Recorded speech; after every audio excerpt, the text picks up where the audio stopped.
Recently unofficial phone বন্ধ নিয়ে ঘোষণা দেওয়ার পরেই মানুষের মাঝখানে সব থেকে একটা বড় ভুল ধারণা ক্রিয়েট হয়েছে, সেটা হচ্ছে আমার হাতের আনঅফিসিয়াল স্মার্টফোনটি কি আগামী 16 ডিসেম্বরে বন্ধ হয়ে যাচ্ছে কিনা। দেখুন, এখানে আমি আপনাদেরকে সর্বপ্রথমে যেটা ক্লিয়ার করে দিতে চাই, বন্ধ করা একটা জিনিস এবং খুলতে না দেওয়া আরেকটা জিনিস।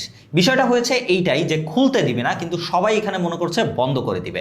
আসলে আমি আপনাদেরকে একটা ক্লিয়ার কনসেপ্ট দিয়ে দিই যে আগামী 16 ডিসেম্বর এই যে প্রক্রিয়াটা, এটা যদি কার্যকর হয় তাহলে তারপর থেকে যে আনঅফিসিয়াল ফোনগুলো বাংলাদেশে আসবে বা মানুষ ব্যবহার করতে চাইবে সেইগুলোতে সিম নেটওয়ার্ক থাকবে না।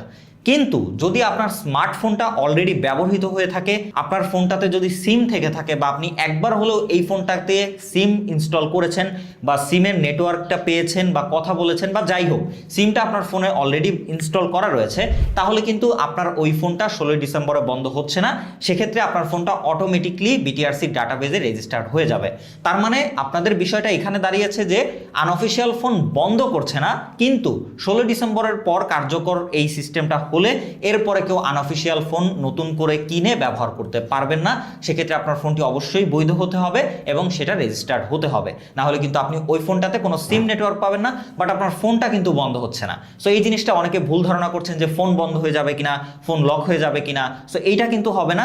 যদি অলরেডি আপনার ফোনটা সিম ভরা থাকে তাহলে ওই ফোনটা অটোমেটিক ডাটাবেজে রেজিস্টার্ড হয়ে যাবে 16 ডিসেম্বরের আগে। সো চাইলে আপনি এখনও ফোন কিনতে পারেন, আনঅফিসিয়াল ফোন কিনতে পারেন, বাইরে থেকে ফোন আনতে পারেন, কোনো প্রবলেম নাই। বাট 16 ডিসেম্বরে যদি এই সিস্টেমটা কার্যকর হয়, তারপর থেকে আপনি নতুন করে আনঅফিসিয়াল ফোন আনতে পারবেন না বা কিনতে পারবেন না। সেক্ষেত্রে আপনার ফোন অবশ্যই অফিসিয়াল হতে হবে অথবা বিটিআরসি ডাটাবেজে সেটা রেজিস্টার্ড করতে হবে। সো এইটাই হচ্ছে মেন কনসেপ্ট। সো ভিডিওটা ইনফরমেটিভ মনে হলে অবশ্যই like, comment, share and subscribe করে পাশে থাকবেন।